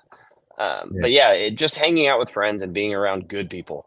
Yeah. I can imagine that, pretty hard to have a bad day, isn't it? At Yeah. a track, you know. Yep. Like I love it, man. I'm in my fucking element. You know, I'll just go to a country track and for a ride day and that sort of thing. I go around talking to people, anyone that'll talk. Oh It yeah. doesn't, and it doesn't matter who they are, you know, because usually the farm kid who doesn't even know how to put his goggles on properly Yep. and his mum and dad are the best people there. Oh yeah. And the dude with the brand new, the brand new truck and the brand new blinged out KTM and brand new Alpine Stars kit. He won't even talk to you, you know. But I'll go Yeah. around talking to everyone, you know. And, Yeah. Exactly. especially, I'm a sucker for vintage bikes. I'll usually take one Oh of my yeah. vintage bikes with me. And What do you have for a vintage bike? so my main squeeze for my vintage bike is a 96 KX125. Oh, Which is okay. my favorite bike I've ever had. And yeah, Is that perimeter frame? Yeah. Okay. Yeah. It's like one of my children. So it's my favorite. Oh, you're just going dark again, man. Yep. Yep. There you are. Sorry about that. Yeah, cool, man. No, yeah. So it wasn't not Blue Forks. No. So it's that shroud behind me there, that purple shroud, which you can just sort of see. Yeah. Yep. So it's the one that was really purple. So in the middle of the 90s, they brought out a model that had purple shrouds, purple seat, and then green frame, green guards, that sort of thing. Yep. Yeah. The factory got pissed the purple off and put the green back on. Like Mitch's bikes went back to green, that sort of thing. And I hated that purple look when it was first come out. But yeah, I bought that bike, I don't know, 15 years ago, that sort of thing. And there's a story for another time. There's a long story, but that bike sort of rekindled my love for dirt bikes. Oh, really? When I was in a bad place. And okay. It gave me the joy back, that little 125. Dude, 125s are the best. And I love 125s. It was the only time in my life where I was close to like, just fuck this, I can't do this anymore. Yep. And I bought this little 125, and it gave me that childhood joy back. So that's why it's my favorite bike, as well as I just love riding the 125. So 125s are the best. I love 125s. Yeah, they're my favorite. Yeah, that's my favorite thing to rip around a moto track, you know. So, and then anyone else turns up with a vintage bike, they always see my bike, I'll see their bike, and you know, there's always like zone straight. I'm heading straight over there, dude. What do you got? You're getting the best conversations, man, and it's funny though. Even little kids always come up because they're not used to seeing things like that, you know. Little kids come up and they'll be like, "Oh, what is that? Is that a 500?" And they'll ask you all these questions. What year is that? And that sort of thing. So I love riding that. The only thing is that it's I ride it a bit less nowadays because just some of the parts are getting hard to find, you know. Oh yeah, I bet. Particularly the power valve parts. Like if I lunch the power valves on it and they're pretty fragile, I don't even know where I'd get some at the moment. You know, last time I got like the last parts in Australia, you know, and that sort of thing. Really? So that's the Kips thing, yeah? Yeah. Sort of, probably, you know, a few generations into the Kips, but yeah, those Kips things, they're little aluminium gears and stuff, and that sort of thing. And they, if you run good oil and you're giving them a hard time and you clean things nice, they look after it pretty good. But if you get people that are they stuffed up more on the off-road bikes because of the low revving, and old school people would be putting 25-to-1 mixes in them and then single trailing them and that, and they just gum up and snap. And so when I was like in high school, all my friends made fun of me. They all rode moto, and I was off-road guy, and I had a KDX 200, and that was like my bike. I had like a 94 KDX 200 with the upside down forks, and I thought it was the baddest thing in the world. I still love the bike. Like, it's just, like you said, it brings back like a childhood memory of just like being youthful and you're riding your bikes to have fun. Yeah. And I've got a few projects. I kind of have like 80s bikes that are sort of long term when I get a damn chance to work on them, projects and that sort of thing. And I've done two vintage races. I'd love to do heaps more. But Yeah, that's always good fun, man. What's the most annoying thing, man, at a testing day? I'm tipping it's probably other riders stuffing up a test or something. But yeah, what Yeah, I annoys you? mean, um, I've had it happen a couple times. Or Chris has it happen a lot more than I do. I think is like he's just doing his thing Yeah, and doing his test, and then you have people that want to measure their dick and like jump in yeah, oh behind yeah, him and rev her like or want to race him and be like, oh, I beat him, and it's like, no, I'm yeah, just testing. Like I'm just here yeah, testing. Like don't just let yeah, me do my thing. You do your thing. We're all good. Like yeah. you don't have to like we're not racing at all. I Mm. think another one is sometimes it tests more for like a couple off road tests I've been is like you have the people that are the new influencer. Like that's the new thing is influencers, and Yeah, it's yeah, like yeah. so I went to CRF 450, the L when they just released that one in Oh yeah, yeah, 2018, yeah. the dual sport one, Good and sport, yeah, it was in Washington, and there was a an influencer, and I don't know where, I really don't remember where he was from. It was I think an Instagram influencer or something, and because he had a lot of followers, he got the invite, and yeah. like nothing against him, like good for him, that's awesome, Mm. but we were getting ready for this ride. I was sitting right next to Johnny Campbell and we were talking. And all of a sudden I hear like, and dude just dumps the clutch. And it literally, brand new bike, launched the dirt bike into a crowd of other dudes on dirt bikes and was like, I don't know what happened. The bike just like took off. Like, I don't know what happened. And the Japanese are really, really like conservative. So they're like, what do you mean the bike just took off? Like, so they're freaking out and like going to take the bike apart and like figure out what do you mean? And then eventually he finally admits that I just fucked up. Like I just messed Mm. up. So like sometimes I guess it would say like not unexperienced people, but like if you fuck up, just own it. Like Yeah, yeah, you absolutely, don't. yeah, Yeah, I think sometimes you would have like a test where people either want to measure their dick or mm. be the fastest guy or whatever. But it's just like my thing or Chris' thing is just like go there, do your thing, and like we're not here to see who's the fastest. We're here to test a part or test a bike. Mm. Um, so yeah, I think stuff like that. I suppose when you were just going to a when I know sometimes you guys you'll just test and it's just an open track day. Hmm. People would see the Keefer testing and think Yep. like, oh, we're going to see if I can keep up with this guy and Yep. that sort of Or shit. You'd get that, yeah, or you have people come over and be like I told you kind of before, like I want to be a test rider. How do I get to be a test oh rider? yeah, It's like yeah, well, yeah, and it's like I get that because like there's genuine interest in that for sure. mm, And mm, but you have sometimes people who are like too pushy about it. Like yeah, I'm not gonna like I don't know you. Like you may be an awesome dude, and that's cool. Like if you were like, hey man, I'd really be interested in doing this. Maybe one time when I see you, I could write something for you, or like I said, offer to do something for free or yeah, whatever. Don't just be like, I wish I could do that. How do I do that? It's like, well, mm, you can't just do that. Like you have to be humble and make yourself available yeah, for no money. That's yeah. the bottom line. I think that's most things in life. But I think so. Yeah, I think you hear people ring up and ask Steve that maybe every mhm. second. Oh, Yep, how do I get yep, involved in that? yep. And I think not knocking anybody, but I think No, if you're naive enough to ask that question, you probably don't get it anyway. I think yep, like yep. I agree. when I first wanted to do some media stuff, I knew already because I'd followed things so closely that I had to Hmm. do a lot of things for people for free, Absolutely. Yeah. and that's how you create your networks and do Hmm. things for next to nothing, and or Yep. pay your own way to go to things to cover them, and Totally. all these things like that. Already knew I had to do all that, and that's how you meet people, and meeting people's the key to Well, life, I mean, basically. that's 100%.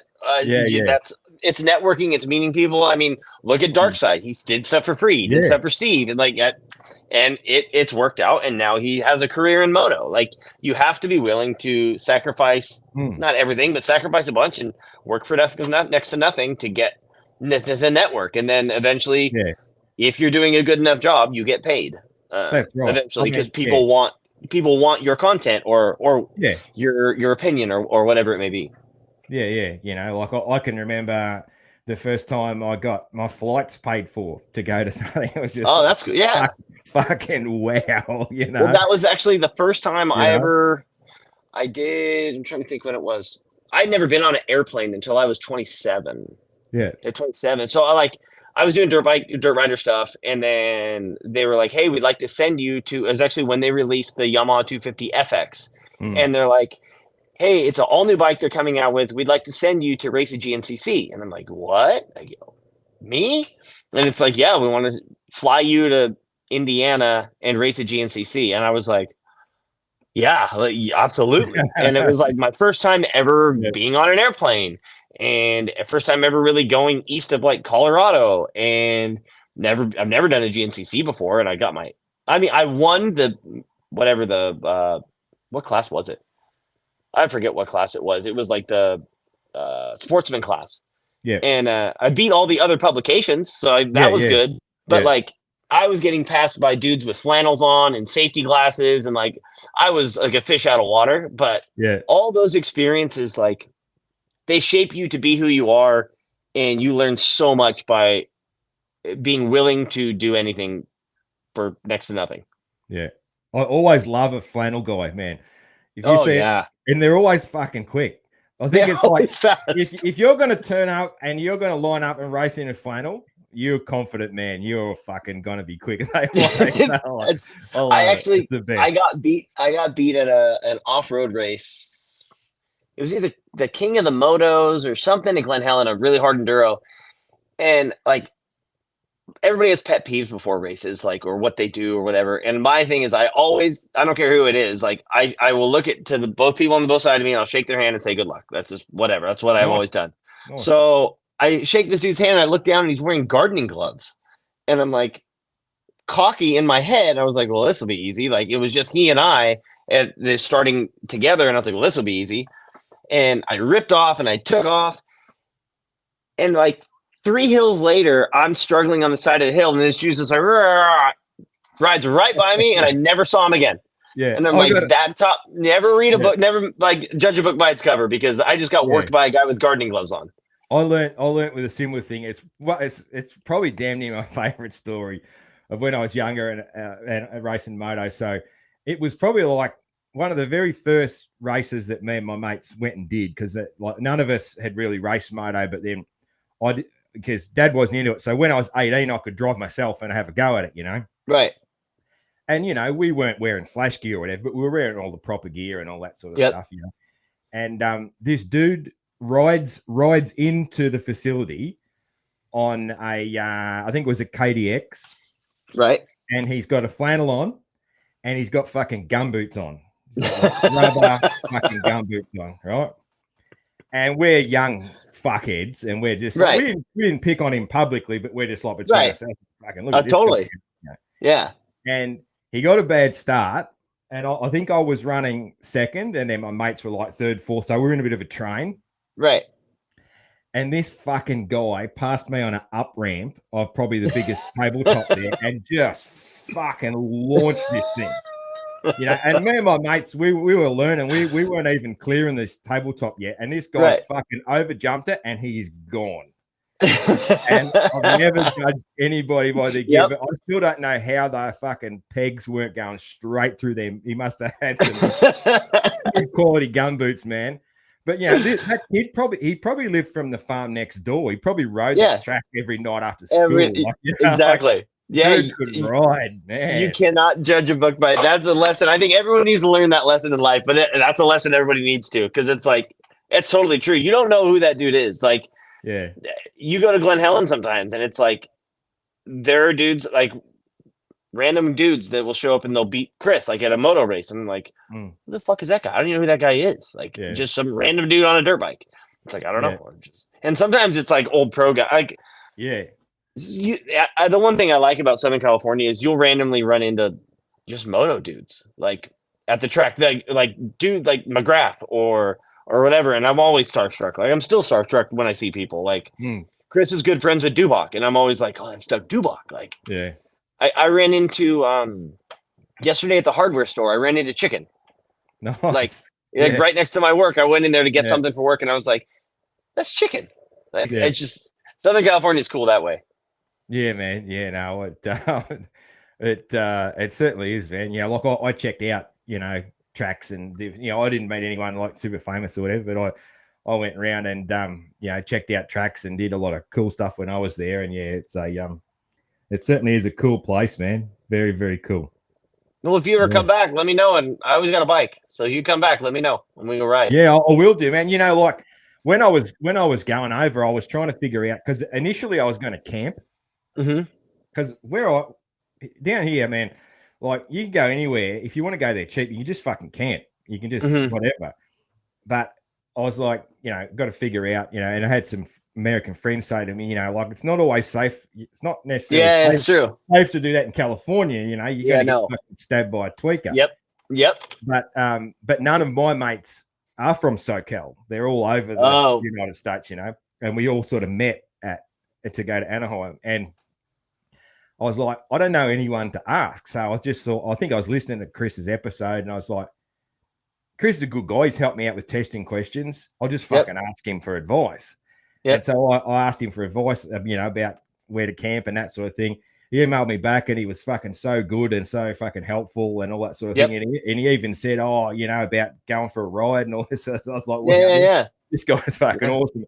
I didn't have a bike, and I was scared to ride because of hurting myself over there and all that sort of thing on this trip.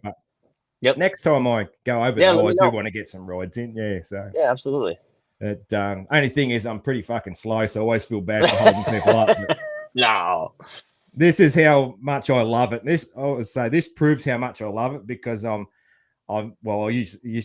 usually would say 47. I just turned 48, so I'm 48 and I'm still a fucking C grader. So that shows, and I'm a genuine C grader, man. Like, I'm not sandbagging.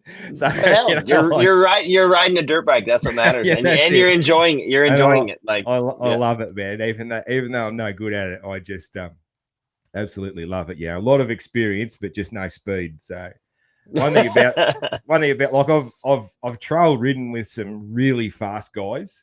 And one thing about me is, I'll sort of get up everything, get down everything. I don't crash much. Like I'm pretty solid, right? But just slow. So all that matters is you're riding. Oh yeah, and I'll fucking have the biggest smile. That's for sure. When whoever I'm riding with, man. Yep. Yeah, man. Hey, I might just ask you a couple of random questions. Usually, I've kept you a bit longer than I said. So you're fine. Yeah. It's all good. Yeah. So just some random fun questions that I like to ask, man. So if you're choose like three people to go on a road trip with. So it doesn't even have to be a moto road trip, but just a fun road trip across America or anywhere. Who are you taking, and like what are you doing? What's that sort of road trip? I think I'd probably take Chris, because he's just funny, and that dude has stories forever. I don't know, maybe even just Chris and Aiden. They're super fun to just go anywhere with, and like they bicker like a married couple. And probably Chris and Aiden. Like they're super fun, super outgoing, and kind of down for whatever. Like that's one thing I was gonna say. Aiden has gotten so fast. Everybody needs to watch out for Aiden Keefer in the future, because that kid is so fast now and impressive. Like, we used to test back in the day. He wasn't even into dirt bikes. Like, when I first started riding with Chris, it'd be like, hey, he's going to come to the track and ride around a YZ60. Cool, whatever. And then, like, he started getting into it. And then his technique was really good. And then he started getting faster. And then it would be a competition between he and I, and who would be faster. And then I couldn't keep up with him anymore. And now he could beat Chris. And it's like, that kid is going places. I really, truly, he's living with Brownie now. Yeah. I've seen that. Yeah. And he's not scared to put in the hard work. Very passionate, hardworking. I think side note story was one of the things I think I saw when I was like, actually kind of put me in tears when I watched it happen, because I saw his passion. Because we were at Glen Helen, and he started a moto, and he was in like third, came around the first lap, went to kind of dive inside and caught this guy's wheel, and like got his hand and everything caught in the dude's rear wheel. And luckily the dude didn't pin it, but like got up, his grip was gone, his front lever was like facing up, his glove was ripped off, and his hand was bleeding. And like Chris has always taught him, like, you don't quit, like you ride. And he got up and ended up riding back to catch the leader and win. And I was just like, that kid has heart. Like that kid wants to win, and when he gets mad, he rides real fast. Oh, so he's one of those, yeah. Yeah. Oh, he gets it's when he funny, gets off the track. If he doesn't win when he gets off, like he's not like I'm better than them. I should have won. He's fucking mad at himself because I didn't win. Because I should have ridden fucking faster. And you give him like 10 minutes, and he's back to normal. But yeah, he gets heated, which is I almost think like I wish I had that. I don't have that. I think it almost. I mean, I get mad when I ride, but I don't ride better. I usually start fucking up more. Yeah. Oh, I'll just fuck up completely when I get mad. I don't. When I was young, I used to. When I was young, I'd say I had an anger problem. As a young person. I mean, I definitely did. And if I got the shits up riding, it was fucking all over. It'd be just crash after crash after crash. Like, I've laid me boots into me bike, kicking me bike, and just all sorts. What a fucking terrible kid, But I don't really do that anymore because I just, you get old and you're mellow, and you learn not. You learn not to be a dickhead, It definitely. So I don't get angry anymore, but yeah, when I used to, there was all over. But I know it's funny talking. Talk to a lot of parents. I've helped out with junior racing a fair bit, and you talk to parents, and some kids that they need the anger. Like some parents will piss the kid off beforehand. Apparently, like Cooper Webb needs that. Apparently, yeah, that's right. They need that to get that spark, and some kids need to be really chilled. And I know some kids that would have a nap before the race, and then just go out there and be really good. So it's everybody's different, man. It's totally cool like that. And on this road trip, man, where are you going? Where's just across the country.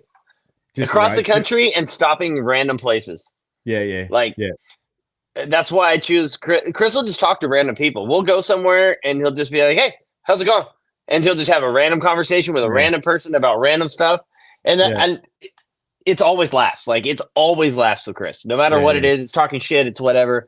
He'll just talk to anybody about anything. And he genuinely cares about people and what they're doing.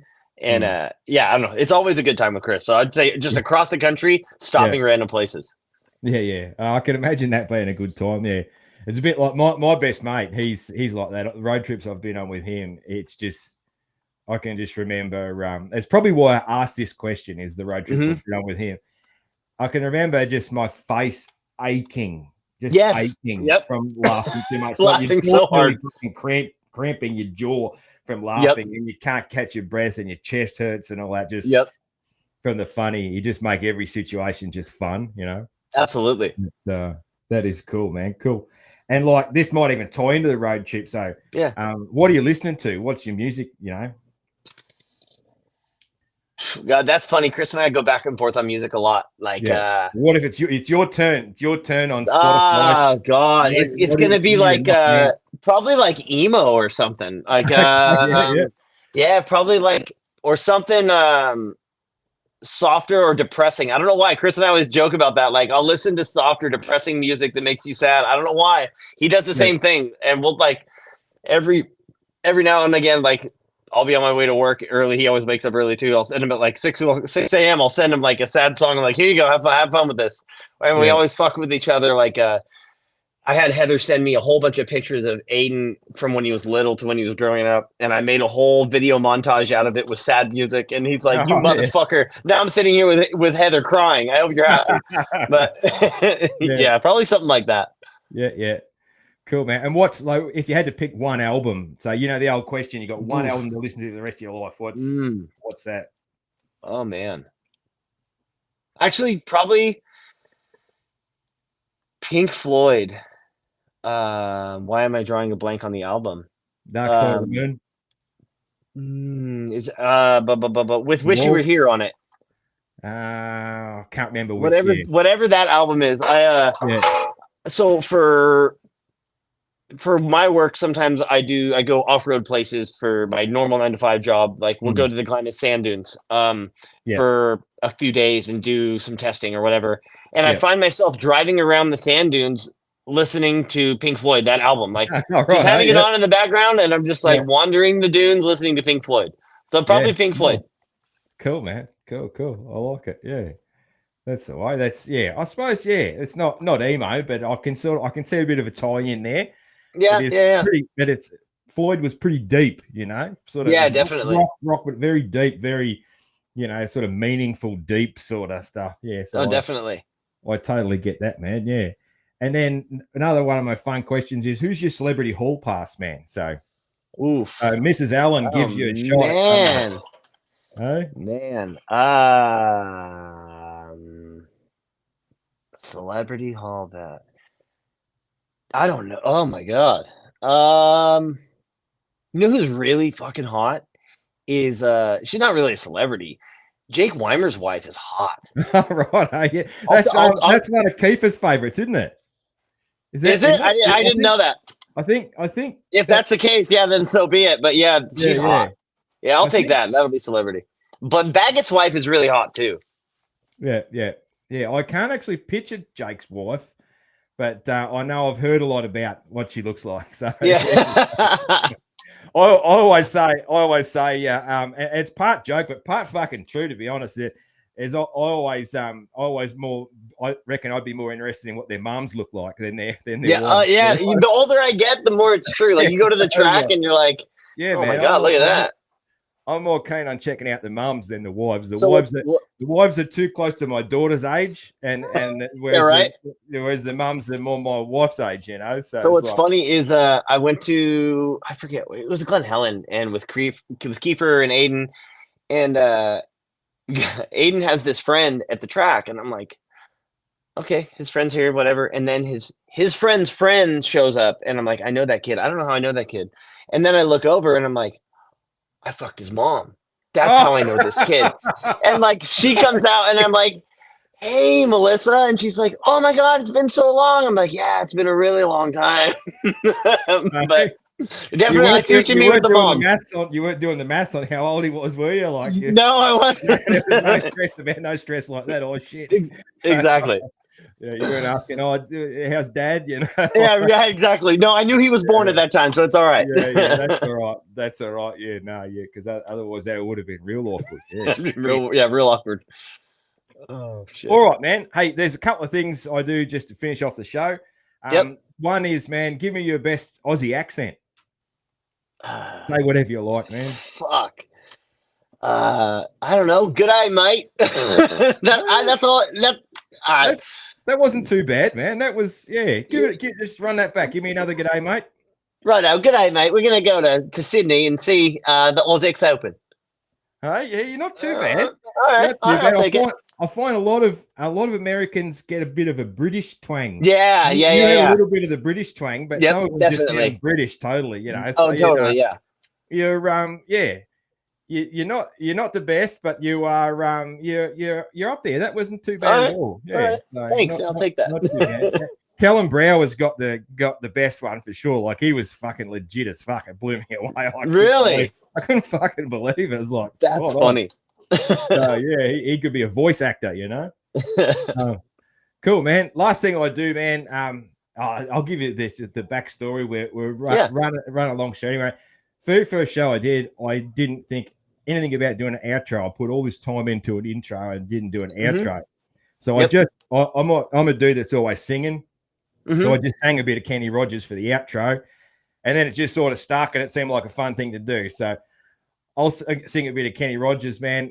Most people are terrified of singing, but if you're not, and you know the chorus to The Gambler, fucking jump on in and give it a shot, man. If I know it, I will. All right, man. So I handed him my bottle, and he drank down my last swallow. Then he bummed a cigarette and asked me for a light, and the night got deathly quiet. And his face lost all expression. Said, if you're going to play the game, boy, you got to learn to play it right. You got to know when to hold them. Know when to fold them. Know when to walk away. Know when to run. Yeah, I didn't know the last part. You never count your money. When you're sitting at the table, there'll be time enough for counting. When the dealing's done. See, I didn't Thanks, know. man. See, That was good. I You knew the nailed middle. it. I knew the middle. That was good, man. That's more than most people do. I like it. I like it. I'm waiting for someone to just fucking say, I know the whole song and just take over and nail it. And then Yeah. I'll probably change the song, I reckon. I'll Yeah, just then be you got like, to change it. fucking Yeah. like, yes, what's it? All right. Thanks, Michael, for your time. It's Hey, been no great, problem. very interesting. You've answered all the things I wanted to know. And yeah, enjoy the rest of your day. And thank you very much for your time. Hey, thank you very much, and I appreciate it. And next time you're here, give me a call, and we'll get a beer or whatever. Absolutely will do, man. Thank you very much. All right. All right. Thanks. Bye. Cheers, man. Bye.